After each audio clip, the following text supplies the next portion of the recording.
I'd like to call this meeting of the Woonsocket City Council to order for Monday, April 4th, 2022. Roll call, Madam Clerk. Councilman Canoia? Here. Councilwoman Gonzalez? Here. Councilman Gillette? Here. Councilwoman Sierra? Here. Councilman Susie? Here. Councilman Ward? Here. President Gendron? Here. We do have a quorum. If you could please stand for the prayer and the pledge.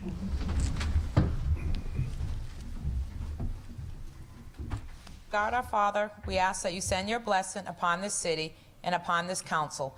Guide us in our efforts, increase our motivation, and strengthen our resolve to build a better community and ensure a brighter future for the city of Woonsocket. This we ask in your name. Amen.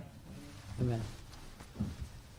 Pledge allegiance to the flag of the United States of America and to the republic for which it stands, one nation, under God, indivisible, with liberty and justice for all.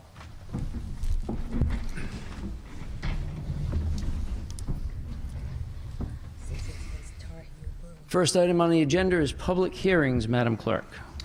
Public hearing for 2022-2023 budget for Community Development Block Grant CDBG Home Investment Partnerships Program Home Funds, Home American Rescue Plan Funds, and Emergency Solutions Grant ESG, along with substantial amendment for the CDBG 2021-2022 budget. Is there anyone here that would like to comment on this item on the public hearing? One last time, anyone that would like to make a comment on this item? Hearing none, Madam Clerk. 20012, public hearing providing a tax stabilization agreement to Belchico LLC in connection with the real property located at 415 Olo Street, also known as Assessors Plat 6, Lot 041-025. Is there anyone that would like to speak in favor or against this item? Once again, is there anyone that would like to speak for or against this item? Hearing none, I'd ask for a motion to close the public hearing. Jim. Motion made by Councilman Canoia. Second. Seconded by Councilwoman Sierra. To close the public hearing. All those in favor? Aye. Opposed? The ayes have it, and the public hearing is closed. Agenda for Board of License Commissioners. 22 LC 12, application of licenses and renewal of licenses. Mr. President, I make a motion to approve the following licenses for new licenses: Class F liquor with entertainment, holiday, street vendor, tobacco, also renewals for holiday, quarterly entertainment, secondhand dealer auto, secondhand dealer merchandise, street vendor, and tobacco. Thank you. Motion made by Councilman Gillette. Second. Seconded by Councilman Canoia. Comments? Hearing none. All those in favor? Aye. Opposed? The ayes have it, and 22 LC 12 is approved 7-0. Public comment. If there's anyone here that would like to address the City Council, I'd ask that you approach the podium, adjust the microphone so that we can hear you, speak clearly into the mic, state your name and address for the record, and please keep your comments to under 5 minutes and obviously in good taste. Is there anyone that would like to address the City Council? Hearing none, we'll move on to the consent agenda. Do I have a motion? Make a motion to accept the consent agenda as submitted. However, I would like to take 22 CS 14 out separately. 22 CS 14. Any other items to be? We have a motion made by Councilman Canoia. Second. Seconded by Councilwoman Gonzalez. Are there any other items to be taken up separate? Hearing none, all those in favor of accepting the consent agenda signify by saying aye. Aye. Opposed? The ayes have it. And the consent agenda is received as presented with the exception of 22 CS 14, which I would like a motion to take up now. Move, Jim. Motion made by Councilman Canoia, seconded by Councilman Gillette. Comments? Thank you. Just briefly, Solicitor, this is for a notice of claim for an incident where someone tripped and fell and hurt themselves at, let's see, 60 in the area of 65 Borden Boulevard. And my question is, in the notice, they indicate that the defective sidewalk and curb is owned, maintained, and controlled by the Woonsocket Housing Authority. So does that come to the city, or is this do they have their own insurance? How does that work? So I would imagine that the housing authority has their own insurance. But what I did as a matter of course is, if we get a claim, I refer it to the trust. Yep. If the trust will probably look into it, and they may send them a letter saying, there's no coverage because it's not owned by the city. Okay. I'm not going to tell them how to send their claim. I understand, but it's, So if it's owned by the housing authority, then it's an independent entity, and they probably do have their own insurance. I know the commissioner, one of the commissioners are here, but Yeah. anything owned by them, anything that's done on their property, they have their own insurance. okay, thank you. That's all I had. Any other comments on 22 CS 14? Hearing none, all those in favor of receiving the communication signify by saying aye. Aye. Opposed? The ayes have it. And 22 CS 14 is received as presented. Moving back to the approval and the correction of the minutes of the regular meeting held March 21st, 2022. Motion approved. Motion made by Councilman Canoia, seconded by Councilman Susie and Ward. Comments, corrections, changes? Hearing none. All those in favor? Aye. Opposed? The ayes have it. In the minutes from the regular meeting held March 21st, 2022 are approved 7-0 as presented.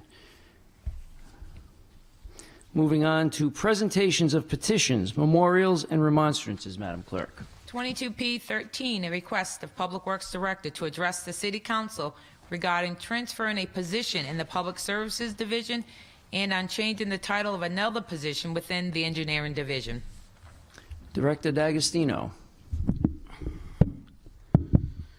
Good evening. So, in an attempt to make my department more efficient and, just fill a void left by Mike DeBryce, who was the solid waste superintendent. He's no longer.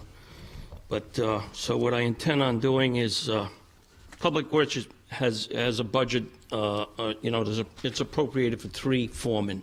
So what I'd like to do is move one foreman position to solid waste, and he would be the foreman of the solid waste division, because we typically have 2 or 3, even 4 people there at any given time, and without someone there, providing direction, this will benefit that area of Public Works greatly, and we won't expend any more funds because it's already budgeted. We're just moving one around. And your other department, the other department won't be negatively affected by it? No, in the time that I've been here, I think 3 foremen was an overkill anyway. I think 2 foremen and a superintendent at the highway division is plenty. And just move 1 foreman to solid waste, so there's some direction there. You can't just have 3 people just doing whatever they want, Okay. And now that Mike has resigned from that position, it's right now it's just kind of running in different directions because there's no one there, and the person that I had filling in there is resigning effective the end of this week. So, like I say, to shore that up, I'm just going to move 1 foreman around. It doesn't affect the budget. And does it affect the union at all? Are they? I had a conversation with them. They seem to be okay with it. They better Okay. be. So, I also intend to, and I know the mayor's going to address this with the union, but I'm going to divide Mike's position, which he never really was a solid waste superintendent full-time anyway. In essence, he really worked in the engineering department 80% of his time, and 20% went to solid waste. So I want to create 2 positions there, and the mayor's going to address that with the union, but 1 part-time and 1 full-time. We'll just name it something else, but possibly like a solid waste coordinator would be the part-time, and construction supervisor or whatever would be the full-time. Once again, utilizing 1 salary. But Mike never, and he can tell you himself, he never worked, 100% of the time in solid waste, anyway. So. Okay. I think that was done with some grievance thing back in the day or whatever. So, but, so that's it, just kind of keeping you abreast, so if you hear of these things through the grapevine, you know, you hear about them accurately. Well, it always helps to be kept informed, so are there any questions for the director from the council or comments? All right, thank you, Director. Is that everything you had, or? That's it. Okay, thank you very much for the update. 22P14, request of Vice President Ward to address the following items. 1, sewage discharge into the Blackstone River and communications request, March 28th, 2022. Thank you, Madam Clerk. I actually have 4 items, but I'll start quickly with that one. It happens that I was walking along the bike path on Sunday, March 20th, and I noticed the discharge from the sewage plant seemed a bit unusual. I didn't know what to make of it, but then heard Monday that it was something that wasn't supposed to be there. So on the 28th, I sent an email requesting that the council be copied on any communications associated with activity or the investigation of that, or any of the parties, either the city, Jacobs, or DEM. As we proceed through the process, I wanted the council to be informed as we moved along. And I guess my question would be either for the director and or the solicitor, has there been any communications that involves or has been copied to the city? I'll on respond that to spill? that, so he's not aware, but, so I was away all last week. Yep. So I wasn't looking at my emails, but I'll be happy to send Oh, you okay. whatever. But all I'll say is that I think the media made this a little worse than what it was, as they typically do. And, you know, they don't come around when the plan is winning awards. Right. Like it's been the last few years. I don't see anybody covering that. And I think that's why I mean, I saw it. It was not pretty looking. Yeah. It looked like something got by the systems. But my point was, I think people may ask what's going on with it, and I thought it would be helpful if the council, Yeah.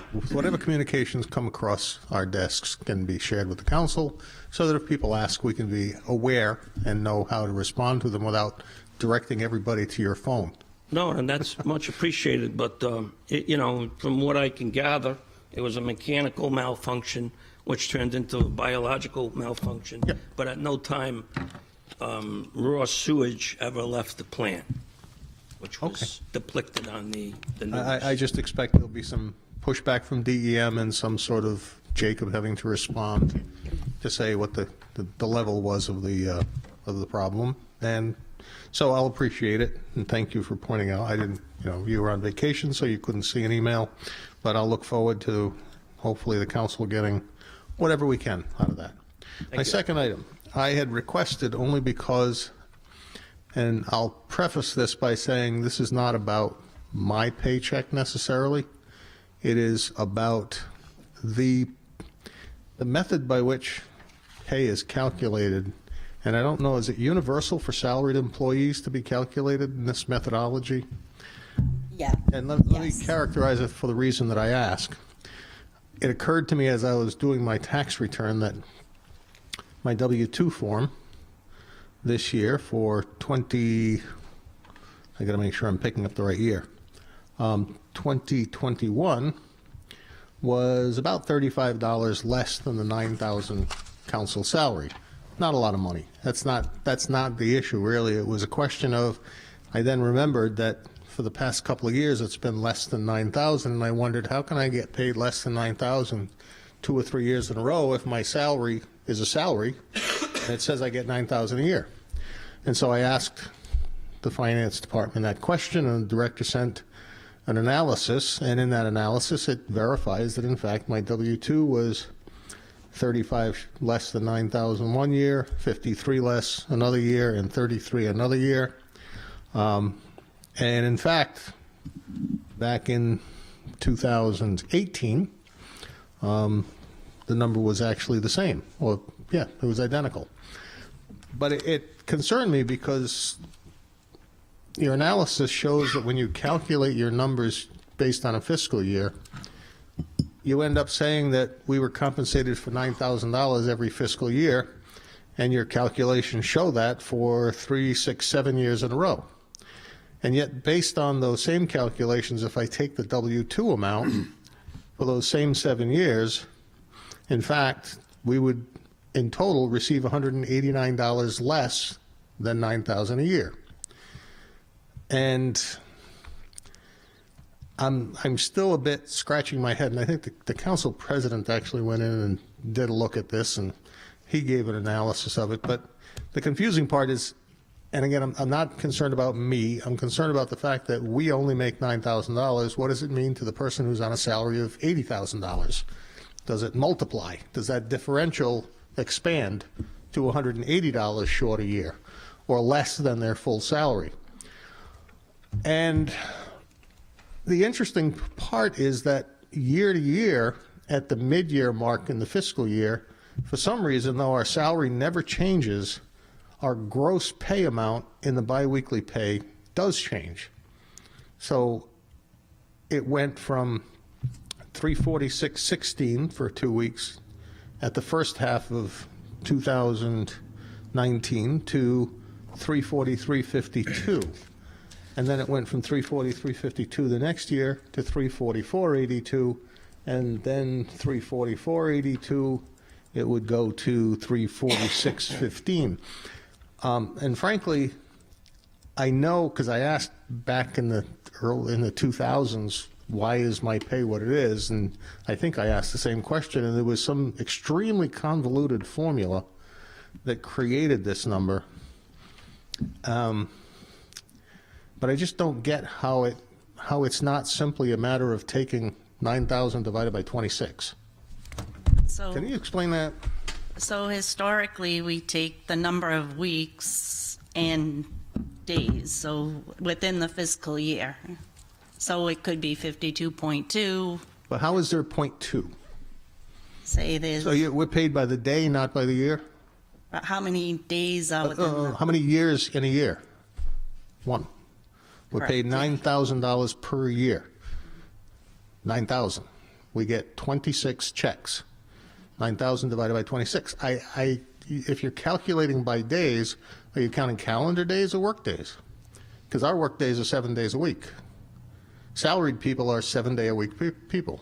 so it's So- worked, it's worked. So you're calculating based upon weekdays, Yes, including holidays. Yes? yes, And so, yes, there will be a shift in the number of actual weekdays in a year, and then you prorate the full year salary by the weekdays within the fiscal year and divide that yes. into the 9,000 and then multiply that by the number of days.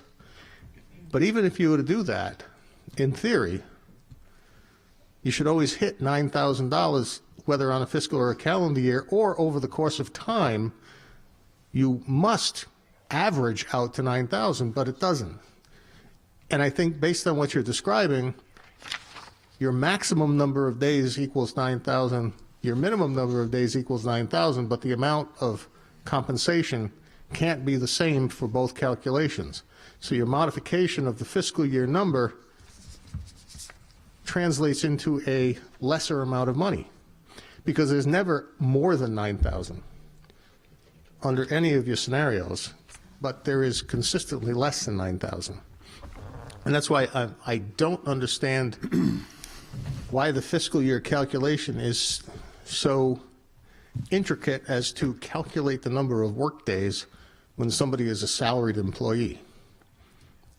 26 checks, divide by the pay, and it's going to be the same pay. Now, I don't know if, does every employee who's salaried in the city get this calculation attached to their pay?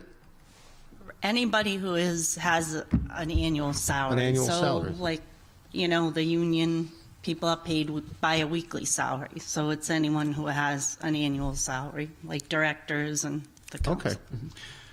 I'd be interested if somebody's making $80,000, how this calculation would be for a person in that position, and whether their W-2 number is consistently less than $80,000. I would think they would be asking you the same question. How do I go 3 years in a row making less than $80,000 if my salary is $80,000? I urge you Oh. to consider whether or not that's the case across the higher salaried personnel, because it seems like the only thing that comes out of it is paying less than the salary. And so I was perplexed when I saw it, and I was perplexed, I think, 15 years ago when I first had it explained to me. And so let me say I remain perplexed, and it seems like mathematically it in every case would have all of the salaried employees earning over time less than their full salary. So please check out some of the higher paid people. Okay. And see how that plays out for them, because if you find one that makes more than their salary in a given calculation, I'd be interested in finding out. Councilman Ward, Yes, can I, before you move on to your next item, can I just say absolutely. something? For a small fee, you can buy some of my time. No, I'm going to use my own time, but your subject. So, Director, in looking at the calculations that you had done, I tried to make it work out. It mathematically didn't until I started seeing that there was actually a week lost when you look at the calendar pay periods that you have. By the year 2022, the last pay period that you show is on 12/18. There's actually another pay period that year before we get to December 31st. So that was one thing, but I ended up speaking to an accountant and asking my accountant how they do, and they looked back at my tax filings and saw that I have not had a single W-2 that was above what my posted pay should be.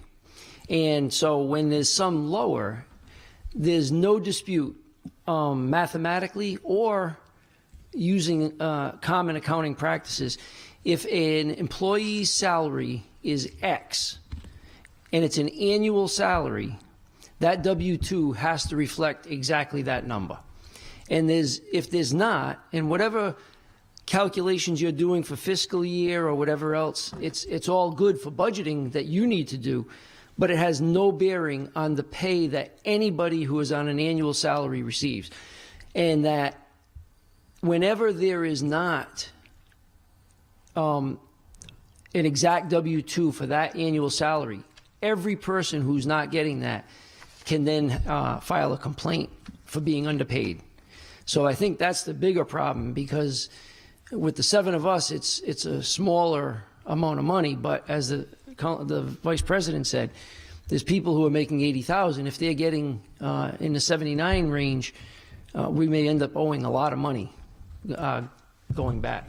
I just want to make sure anybody who's listening knows that most employees are on they have a weekly pay, and that's what the pay plan's about. And then so their pay doesn't change. It Right. would only be the director's salary. council. Any annual salaries. Right. Yes. Okay. And back to me, for the record, as I said, I asked about this many years ago, and I think this has been the way it's been done forever, it seems. Yes. So it's not something new. It's just a continuation of what was. It just perplexed me that for 3 years in a row, the number wasn't 9,000, and I couldn't figure out when it was going to come up with $9,035. Never did. So if you could do that, I'd Councilman appreciate it. Ward, Yes. Councilman Canoyer asked if he could use a. I don't want to use it. I just want to. Oh, I'm really going to charge a fee. I do want to concur with what the Councilman Ward is saying. I don't think anybody up here is anxious about the little shortfall, but it's just the principle of it. And I think you should just forget the past. We got to move forward, and it's very simple. It's the total salary divided by the number of pay periods. Don't get wrapped around the axle on the fiscal year. I mean, there's always a little accrual because of, a day when you have a leap year and stuff. So I would, and I think it would ultimately be cleaner, frankly, if you did it that way. You don't have to do some of this other off-to-the-side analysis. And so I would encourage you to make your life easier and just, anybody that's a salary, annual salary, divided by 26, that's their pay. Track it, get to the end of the year, and if there has to be an adjustment to get them to the exact, so be it in that last pay period. But doing what we're doing now, just so. What's that? All set. Thank you, Councilman Ward. You're welcome. The third item I have is the comprehensive plan, the public session that was held March 24th at the library. And I want to thank all of the participants, the people who coordinated it and made it possible. It was informative, interesting listening to the various ideas that came up, and frankly, it's probably about 10% of the total time that it would take to actually have everybody who's interested go through it if they had a chance to get to a meeting. But the reason I bring it up is because the comprehensive plan work is on the city's website. People should go look at it. Comprehensive plan is a very big document, and I know at the end of this, the council is going to be sitting here talking about all the things they don't think belong in there or the things that they should change in there, and people should become familiar with it. It covers literally everything that is being planned for the city. Even so far as to go back to the 2012 plan, I noticed that there was plans to consolidate 2 fire stations in the 2012 plan to become more efficient. So some things change, some things carry on, but thank you to everybody who coordinated it. Thank you for those who attended. And please, public, go look to the website, look for it. It's interesting information, and it's about the future of the city, so everybody should take a moment to participate. And the last thing, there have been emails going back and forth among several council members, other members of the public, having to do with the property that we acquired up at Holly Spring. And Mr. Markey has been up there, and he has cleared, with his wife and I'm sure other friends, cleared trails through there that where he was able to find, and has done a great job in doing that. And it was asked if there was some way to protect the property from having intrusion by motorized vehicles, by noise, by prevent damage some type, and there is no real entrance to that area because it's not a designated city park. And so I guess the challenge for us is to consider how we can go about protecting it from having damage done, either by having motor vehicles go through there making noise, dirt bikes, four-wheelers, etc. And I remember that we actually approved or signed on to a plan for Booth Pond Preservation Area, and they had specific rules about how things could run there. But I looked in our Parks and Recreation Department ordinances, and they're very limited. There's not a lot in them, and it has nothing to do with places other than the city's designated parks. So in the short term, I hope to look at this and maybe add a section that can deal with what is allowed or not allowed in undesignated recreational areas in the city that the city owns, because there are several of them between Fairmount, behind Citizen Memorial School, Holly Spring is another one, and even our Booth Pond area that's up off of Gilson Avenue. But the problem we have with this one in particular is there's no access on a public road except, I believe, on Annette Avenue, where you could go up into the area. In any case, it's been cleared out. I haven't had a chance to visit it yet, but I will soon. I think everybody should, to appreciate what's been done to it and to thank those who have put in the effort. But I would hope we can find a way to create an access point to the area for people and put in some regulations for that and others, because we have to amend our Parks and Recreation Department policy anyway, because it still includes the Kendrick Playground and Ayotte Field in it. And so if nothing else, we have to do a clerical amendment at some time in the future, and I'd like to figure out a way to put non-designated park recreational areas into it with some regulation. Thank you. Councilman Ward, before we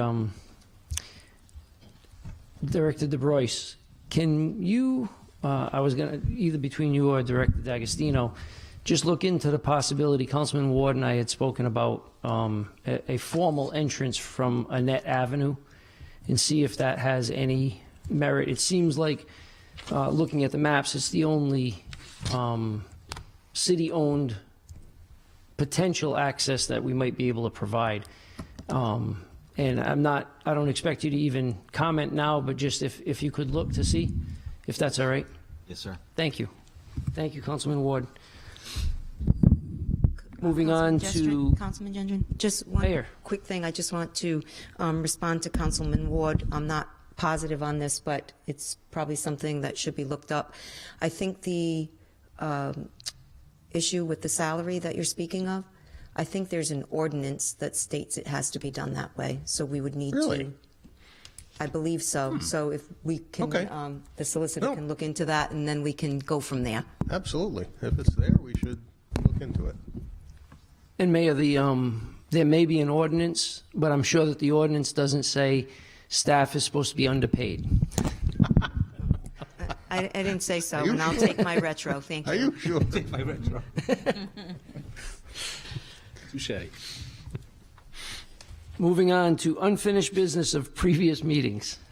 22007, repealing the land use restrictions on the former Kendrick Avenue School property delineated within the city of Woonsocket, ordinance 04042. Motion approved? Motion made by Councilman Canoia, seconded by Councilman Ward. Comments? That was Councilman Gillette. Oh, I'm sorry. Councilman Gillette, I apologize. I sound like Councilman Ward. Comments? Hearing none, roll call, Madam Clerk. Councilman Canoia, Yes. Councilwoman Gonzalez, Yes. Councilman Gillette, Yes. Councilwoman Sierra, Yes. Councilman Susie, Yes. Councilman Ward, Yes. President Gendron. Yes, and 22007 is approved. Second passage, 7-0. 22008, granting a petition for a new joint pole for National Grid and Verizon on Park East Drive. Motion to pass. Motion made by Councilman Gillette, seconded by Councilwoman Sierra. Comments? Hearing none, roll call, Madam Clerk. Councilman Canoia, Yes. Councilwoman Gonzalez. Yes. Councilman Gillette. Yes. Councilwoman Sierra. Yes. Councilman Susie. Yes. Councilman Ward. Yes. President Gendron. Yes, and 22008 is approved. Second passage, 7-0. 22009, issuing fee for use of composting facility. Motion approved, Jim. Motion made by Councilman Canoia, seconded by Councilman Ward. Comments? Councilman Gendron? Mayor? Yep. I would like the council to consider just this one final year of waiving the fee for this composting leaf and brush. The director did meet with Blackstone today. They did agree to not increase the cost for us.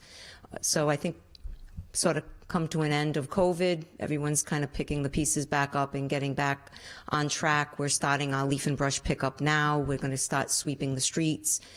So if you would consider that this evening, that would be appreciated. This would be the final year that we would do it, and then we'd go back into charging the fee for leaf and brush for the sticker. Okay, if the council's in agreement, if we could have a motion to table this item, or we could move forward with it as presented. Mr. President, Councilman Gillette. I will make a motion to table, but first of all, I want to say that since Public Works Director had mentioned that at the last council meeting when we had first passage, I had been thinking about it, and although I didn't take any action, I agree with you that we should be doing that at least for one more year.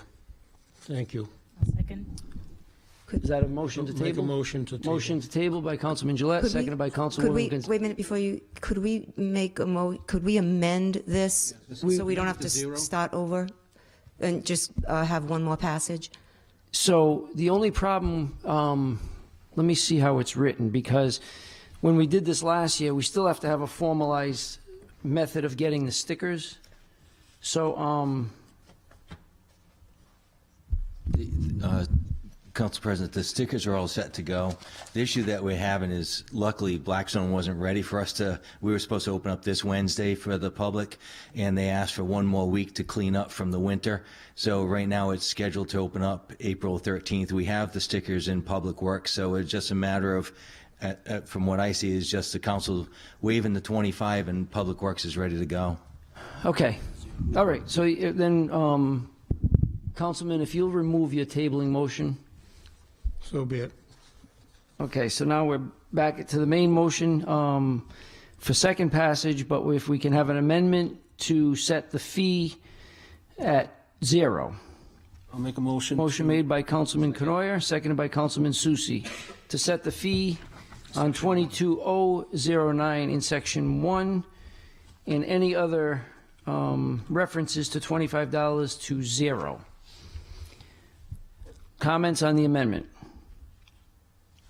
Hearing none, roll call on the amendment, Madam Clerk. Councilman Canoyer? Yes. Councilwoman Gonzalez? Yes. Councilman Gillette? Yes. Councilwoman Sierra? Yes. Councilman Susi? Yes. Councilman Ward? Yes. President Gendron? Yes, and 22009 is amended 7-0. On the main motion as amended, comments? Hearing none, roll call, Madam Clerk. Councilman Canoyer? Yes. Councilwoman Gonzalez? Yes. Councilman Gillette? Yes. Councilwoman Sierra? Yes. Councilman Susi? Yes. Councilman Ward? Yes. President Gendron? Yes, and 22009 is approved 7-0, first passage, as amended. 22010, authorizing access and egress easements. Motion approved. Motion made by Councilman Canoyer, seconded by Councilwoman Gonzalez. Comments? Hearing none, roll call, Madam Clerk. Councilman Canoyer? Yes. Councilwoman Gonzalez? Yes. Councilman Gillette? Yes. Councilwoman Sierra? Yes. Councilman Susi? Yes. Councilman Ward? Yes. President Gendron? Yes, and 22010 is approved 7-0, second passage. All set? Yes. Moving on to new business, Madam Clerk. 22011, abandonment of a portion of Washington Street, Woonsocket, Rhode Island. Motion to move? Motion made by Councilman Susi, Yes. Second. seconded by Councilman Canoyer. Comments? Hearing none, roll call, Madam Clerk. Councilman Canoyer? Yes. Councilwoman Gonzalez? Yes. Councilman Gillette? Yes. Councilwoman Sierra? Yes. Councilman Susi? Yes. Councilman Ward? Yes. President Gendron? Yes, and 22011 is approved 7-0, first passage.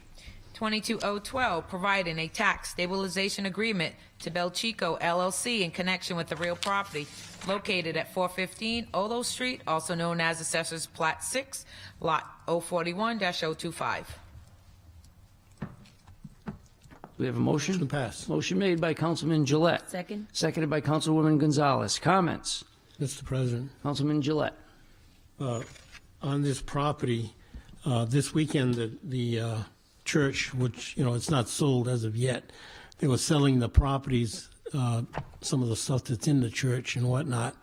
And I ended up going down, and there was some very excited people looking to see what was going to be done. They are so happy about this legislation, what's going to be done with a piece of property that was a church that is going to be utilized in a positive manner. That was the type of conversation that was held. I was there. That's why I know. I ended up getting a pretty good deal. Some of you should have gone. I didn't know about it till the last minute, by the way. So I ended up getting some stuff down there. But there were a lot of the parishioners were there, and they're happy about this. So it's not just us on the council and the mayor that wants to see this get done, but the parishioners also. Good. So. Thank you. Any other comments? Hearing none, roll call, Madam Clerk. Councilman Canoyer? Yes. Councilwoman Gonzalez? Yes. Councilman Gillette? Yes. Councilwoman Sierra? Yes. Councilman Susi? Yes. Councilman Ward? Yes. President Gendron? Yes, and 22012 is approved 7-0, first passage. 22013, an amendment of Chapter 7345 of the ordinances of the City of Woonsocket entitled Salaries of City Officers of the City of Woonsocket. Motion to move? Motion made by Councilwoman Gonzalez, Second for discussion? second by Councilman Susi. Comments? Council President? Councilman Canoyer. Again, I'll speak for myself. I don't have a problem having a look at and making an adjustment for the deputy chief salary. However, I'll make a motion to table at the right time until we have a work session I feel like we're doing this out of sequence. We have a contract with the rank and file that expired on June 30th, 2020. So I think we need to have a work session to tell us where we are with the rank and file contract, because this kind of ties into it. We have an ordinance on the books that says the deputy chief will get the same percentage increase as the captains and so forth. So in terms of sequence, I think we have to have a work session. And then also there's the chief. He's been without a contract for, his contract has expired now for several years, so we got to deal with that. So my view is we need to have a work session, find out where we are on these contracts, and do it all together comprehensively as opposed to kind of piecemeal. And that's not to, and again, I want to be very clear that it's not to suggest that I object per se to what's being proposed, but I want to do it, from my perspective anyways, in the right, in the right sequence and make sure that we're all on the same page with the other moving parts. Councilman Gendron? The administration is looking for a work session, so we're in favor of this. Okay, Okay. so we will, The motion at the to right, all right, if there's a, before we get the second, we will schedule a work session for next Monday, keeping in our regular routine of the off Mondays. So plan your calendars, we'll have a work session next Monday. Motion to table by Councilman Canoyer, Second. seconded by Councilwoman Sierra and Gillette, I believe. All those in favor? Aye. Opposed? The ayes have it, and 22013 is tabled for a work session to be held on April 11th. 22014, instructing the mayor through her administration to issue a request for proposal for equipment and site improvements to the skateboard park located at the Susan D. Menard Middle Schools. Motion to approve? Motion made by Councilwoman Sierra, seconded by Councilman Gillette and Canoyer. Comments? Just a quick comment, if you don't mind, Council President. Oh, go ahead. I needed to add a little more time to the RFP, and that's what this does. That's why Okay. I'm saying it again. Any other comments? Hearing none, roll call, Madam Clerk. Councilman Canoyer? Yes. Councilwoman Gonzalez? Yes. Councilman Gillette? Yes. Councilwoman Sierra? Yes. Councilman Susie? Yes. Councilman Ward? Yes. President Gendron. Yes, and 22014 is approved, 7-0, first passage. 22R38, authorizing the cancellation of certain taxes. Motion to approve. Motion made by Councilman Ward, seconded by Councilman Gillette. Comments? Council President, Councilman Ward. this cancellation represents a total of $375.73 for an adjustment for a homestead exemption. Thank you, Councilman Ward. Any other comments? Hearing none, all those in favor? Aye. Opposed? The ayes have it, and 22R38 is approved, 7-0.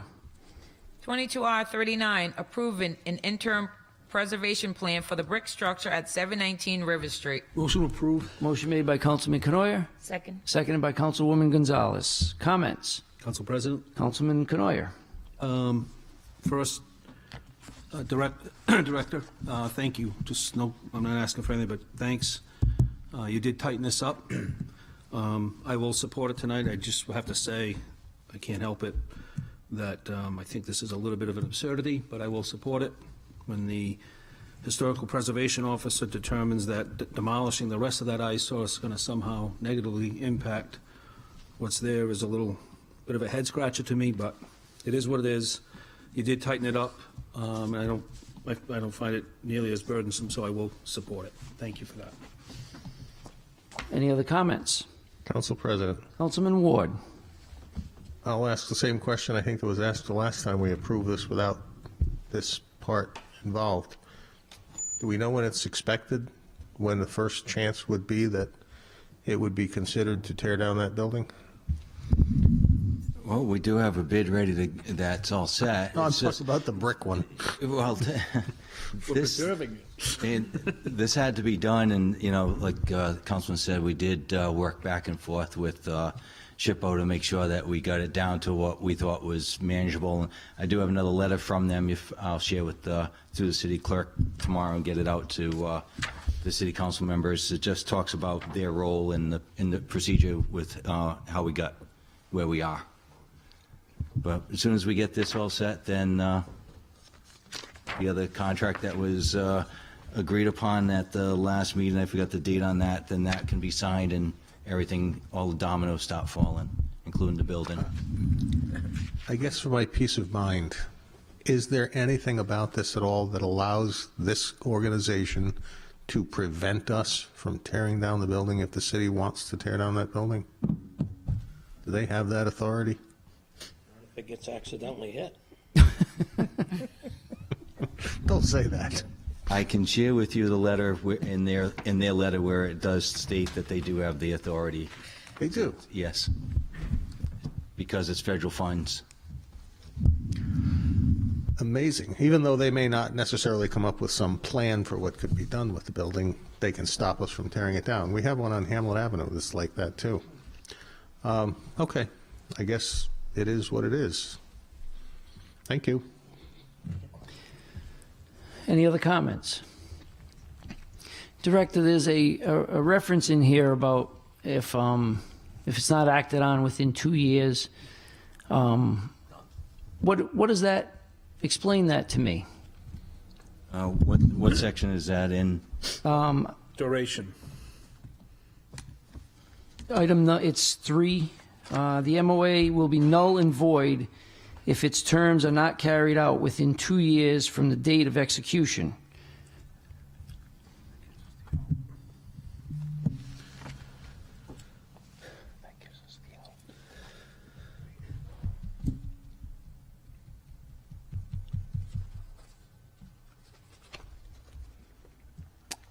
Honestly, I wouldn't be able to answer that right now. I'd have to get back in touch with you. I'd have to talk with the city planner on that. Yeah, we'll talk offline. Okay. All right. I just want to say I scratch my head why we ever got to this point with a clearly dilapidated building. Even the brick portion that we're working so hard to save, it will become an eyesore. And we had the opportunity to just level it all at once. It's going to cost more money when we have to level it later. And it's going to definitely interrupt what could have been a spectacular view of the river. And instead, we're going to have a brick building that not only blocks our view, continues to be an eyesore, and then will later have to be a further expense to take down. But obviously, we've got our hands tied, so I, like my other colleagues, will support this, but not happily. But I'm just, seriously, what are we looking at for this building to actually come down? For 719 to see a wrecking ball. 719 is, we already went out to bid.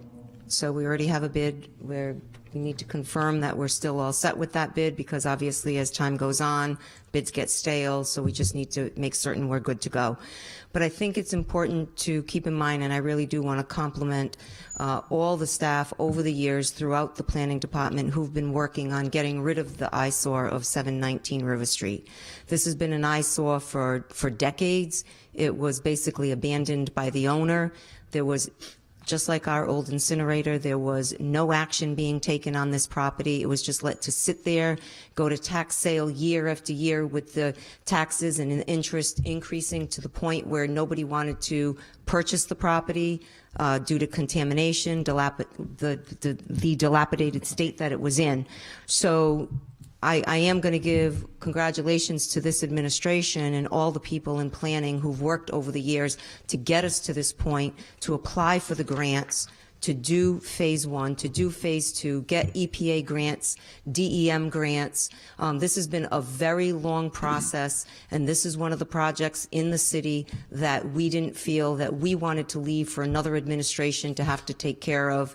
Same thing with Seville Dye and Sunnyside Avenue and the incinerator and properties like that. So yes, there are restrictions that go along with this, but the amount of funds that have been allocated for us to get to this point have been funds that we did not have to go to the taxpayers for. So we're starting to see, you know, the old expression, the light at the end of the tunnel. And as soon as we can proceed with the demolition, I will let everyone know so we can all stand there and cheer it on as it's taken down. But do you feel like it's days or weeks, or are we still months away from? Well, we can tell you that as soon as we make a phone call tomorrow. Okay. Okay. Council President. Councilman Ward. Okay, we're going to tear down the wooden structure. That's the whole idea here, right? And then we're going to do the preservation efforts on the brick building, and there will be, does this also involve remediation of any other issues associated with the soil? that we're using federal funds for? Or is that just the demolition at this point? Just the demolition right Okay. now. And just on the non-brick building? Correct. Structures, okay. And is there enough money available in the federal money that's under this control that would allow for the demolition of the brick building? I mean, would there be additional funds available at the back end of this? Or is this just enough to tear down the structure we're tearing down? We would have to continue to apply for more funds. Unfortunately, I don't know what those numbers So- are. This was a process started. No, that's fine. But at this point, you don't know that there's enough, it's intended to have enough money in it to be able to tear down all of the buildings. I can't say that right now. Okay. I can Would get it you an qualify answer. for revenue replacement of ARPA funds being used to tear down a brick building? Then it's not federal money. I didn't hear what you said. I said, would it qualify as revenue replacement use for ARPA funds? We are using ARPA funds for the demo. The EPA and DEM has been everything that we've had to do that leads us up to this point. Oh, I thought the ARPA funds, once they are revenue replacement, they become local funds. The ARPA funds once what? Once they become revenue replacement classification, don't they become subject only to local jurisdiction? And not subject to the federal funding guidelines For this demolition? for anything? That's true, John, but we did use Yes. other stuff. No, That's how they got their hooks into I it. understand that.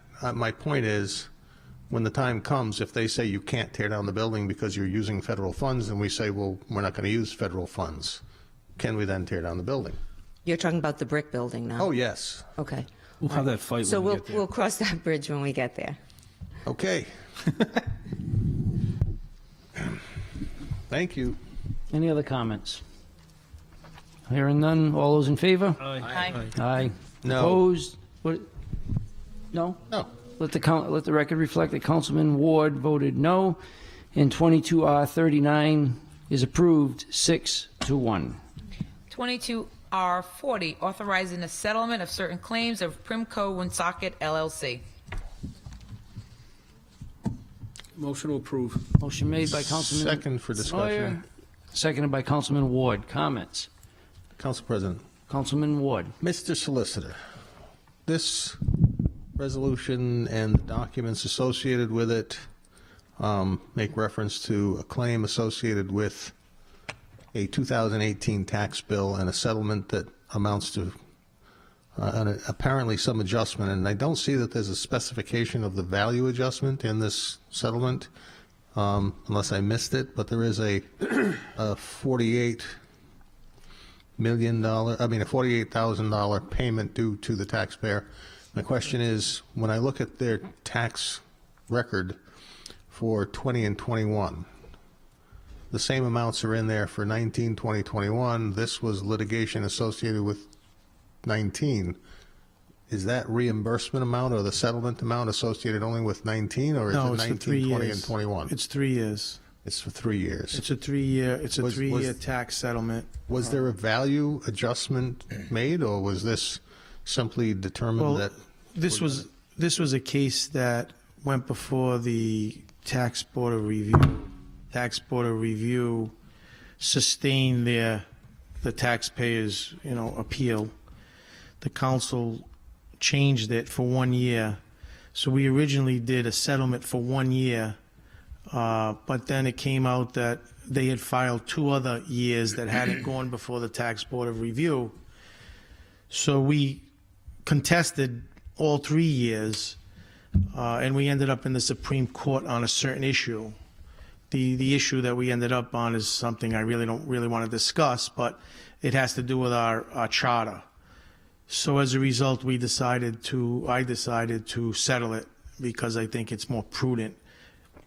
They no longer own the property anymore, so it's going to them. That's why we're paying it not in a credit, but to them as a result of a mediation conference that we had with Chief Justice Williams sitting as a mediator before it gets to the actual Supreme Court docket. We all recommended settlement. He concurred and thought the best thing for the city to do would be to settle it. And so that's why it's on the docket tonight. Is the retired Chief Justice putting in more hours now than when The he was actually retired on the Chief court? Justice is putting in so many hours, a lot of hours. I just wondered if there was some valuation change because the 3 years is up and we should be in a new value and. We probably are, Councilman. I'm not aware of the new value. You know, it's Okay. been tough with the assessor, but the plaintiff in this case no longer owns the property, so the valuations going forward really didn't pertain to them. They were only concerned with the 16,000 or so per year. All right. And there's no interest either in this settlement. So Okay, thank you.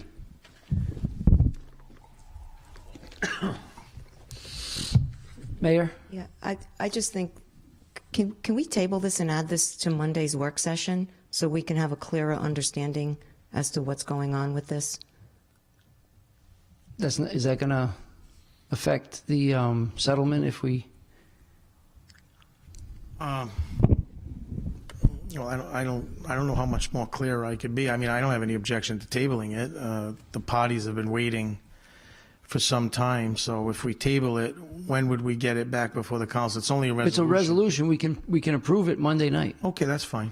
Okay. Yeah. So then let's have a motion to table it for a work session Monday night, but put it on as a resolution too, so that we can approve it. I'll make that motion. Okay, motion made by Councilman Ward, Second? seconded by Councilwoman Gonzalez to table. All those in favor? Aye. Opposed? The ayes have it. And 22R40 is tabled for a work session Monday, April 11th. 22R41, in opposition of Senate Bill 2022 S2622, entitled An Act Relating to Property Community Opportunity to Purchase Act, introduced by Senators Coleman, Ruggiero, Lawson, Sosnowski, Acosta, Goodwin, McCaffrey, Anderson, and Culkin. Motion to approve. Second. Motion made by Councilman Ward, Councilman Canoia, seconded by Councilman Ward. Comments? Not all at once now. Council President, Councilman Canoia. where to begin? First of all, thank you. I suspect it was the mayor that put this on, and thank you for that. And thank you for keeping an eye out for this stuff. Gosh, it seems like every meeting now we have something before us that's coming out of the General Assembly that just, you sit here and you say, what the hell is going on? So this law they're trying to enact is, the crux of it is, this chapter shall be construed to confer upon each qualified nonprofit, now get this is unbelievable, a first right to purchase any multifamily residential building for sale in the state. This first right to purchase shall consist of both a first right of offer and a first right of refusal. So any multifamily house, any multifamily property, even if it includes commercial, and they define multifamily as 3 or above, quote, qualified nonprofits have the first right of refusal. So if anybody in this room sees a 3-family or a 4-family or a 5-family that they're interested in purchasing for whatever reason, they're forced to stand in line behind some nonprofit that's been qualified by RIMFAC. I mean, I don't even know if that's constitutional, but even if it is, I mean, this is just nuts. And this keeps happening. As I said, it seems like meeting after meeting after meeting, we're dealing with insanity that comes out of those nuts down at the General Assembly. Now, we had a local activist who testified recently and said that the biggest crisis facing Woonsocket is a housing crisis. Of course, I was confused because I thought the biggest crisis was the climate crisis. It was existential. We weren't going to survive. But nonetheless, the latest crisis is the housing crisis. And the same activists, on the one hand, is saying we have the biggest crisis is a housing crisis. But then on the other hand, when Mayor de Blasio, that beauty from New York City, was sending people to Rhode Island and to Woonsocket, giving them a one-way ticket, and the mayor and her colleagues across the state objected, appropriately so, I might add, these people went nuts.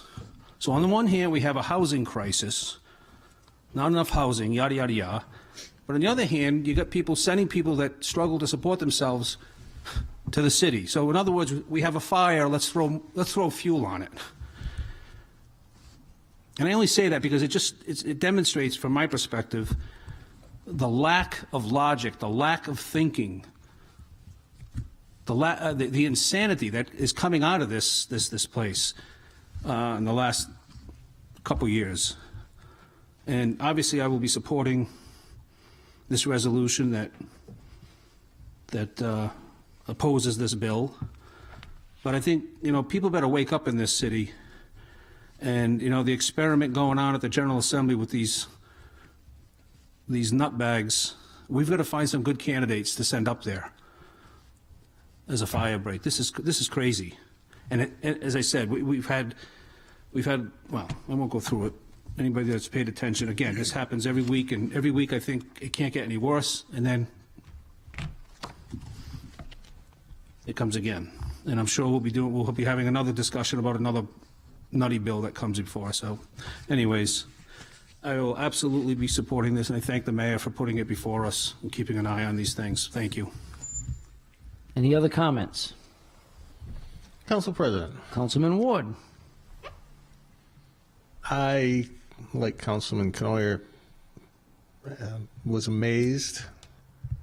Sadly, I've become almost numb to this stuff.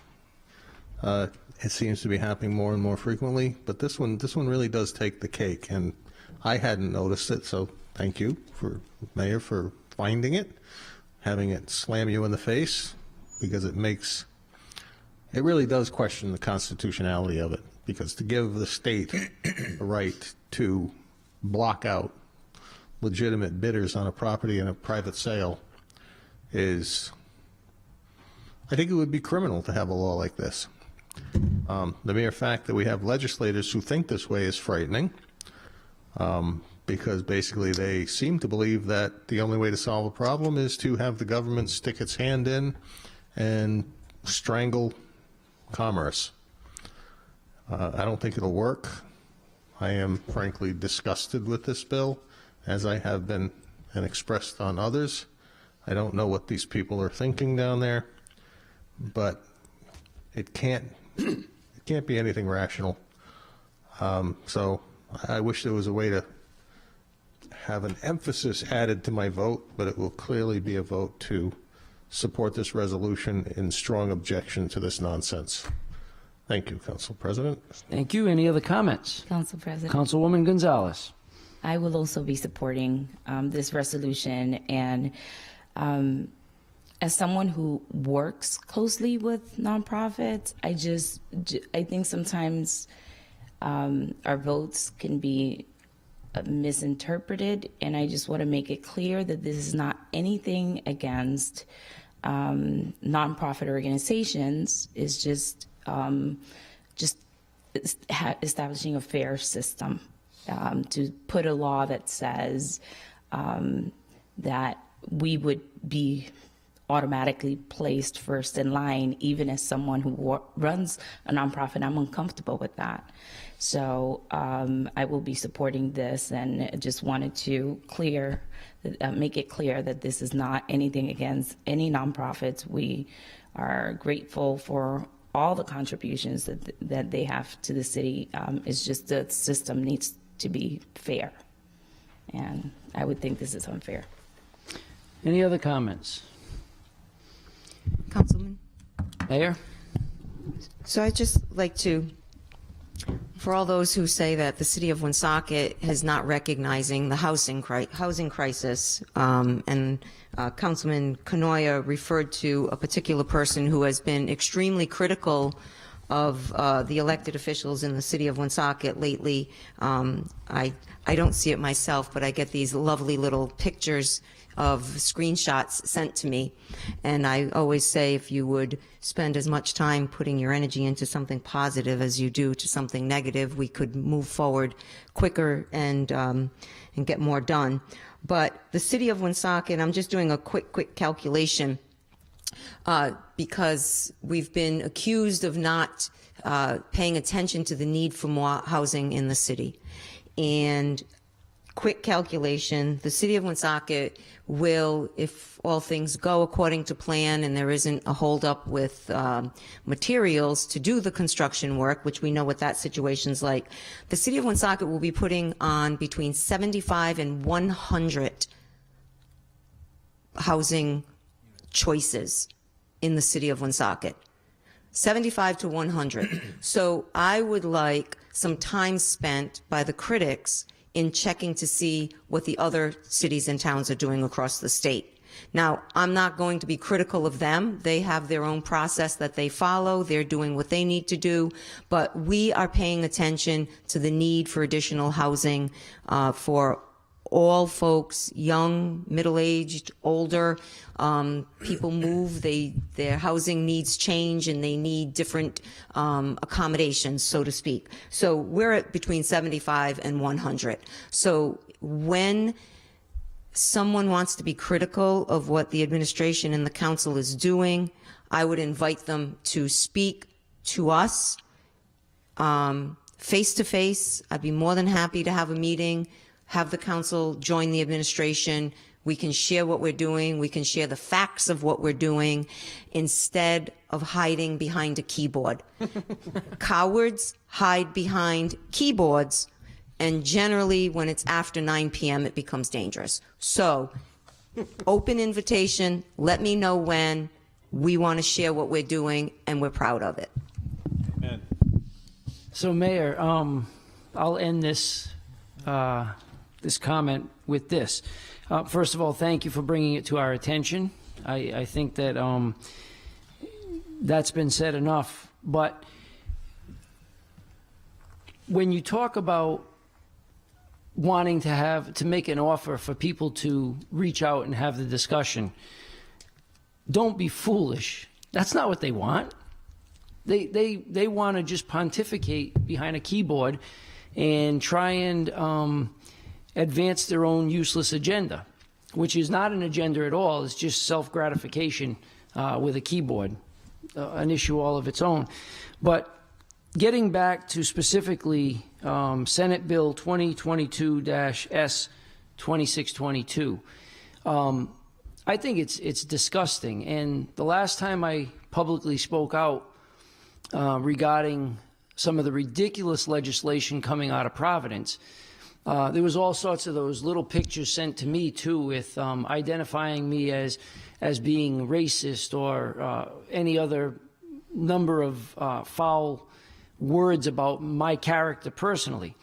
I want to make it clear that my anger and disgust is with the legislation.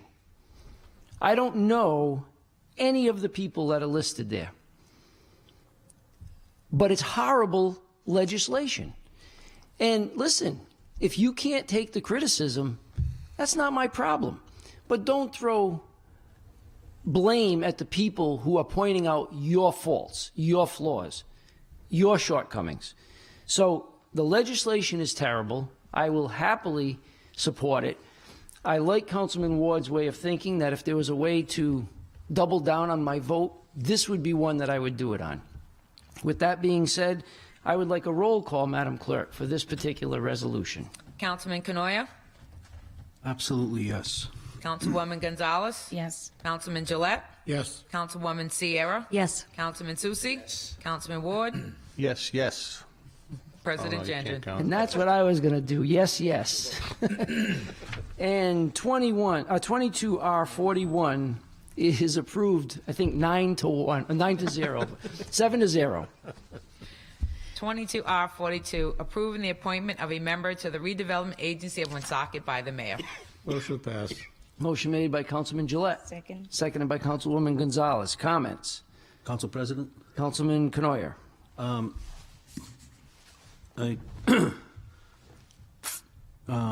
was I going to say? Look, I have no problem with the individual that's being appointed. However, again, I would suggest this gets tabled so we can have a work session, not on Monday, because we already have about 4 things that are going on there. But to get a better understanding of what we're doing, where we're going, what the game plan is with the redevelopment agency. We've talked about this before, and before adding somebody else and continuing it, I think we need to get a very clear understanding of what the game plan is. So I'll make a motion to table. Motion made by Councilman Canoyer, I'll second that. seconded by Councilman Ward to table. All those in favor? Aye. Aye. Opposed? The ayes have it. And 22R42 is tabled for a work session. Council President, Councilman we Ward. seem to have run out of agenda items, so I'll make a motion to adjourn. Motion made by Councilman Ward, Second. seconded by Councilman Canoyer to adjourn this meeting. All those in favor? Aye. Opposed? The ayes have it, and this meeting is adjourned at 8:10 PM, 7-0.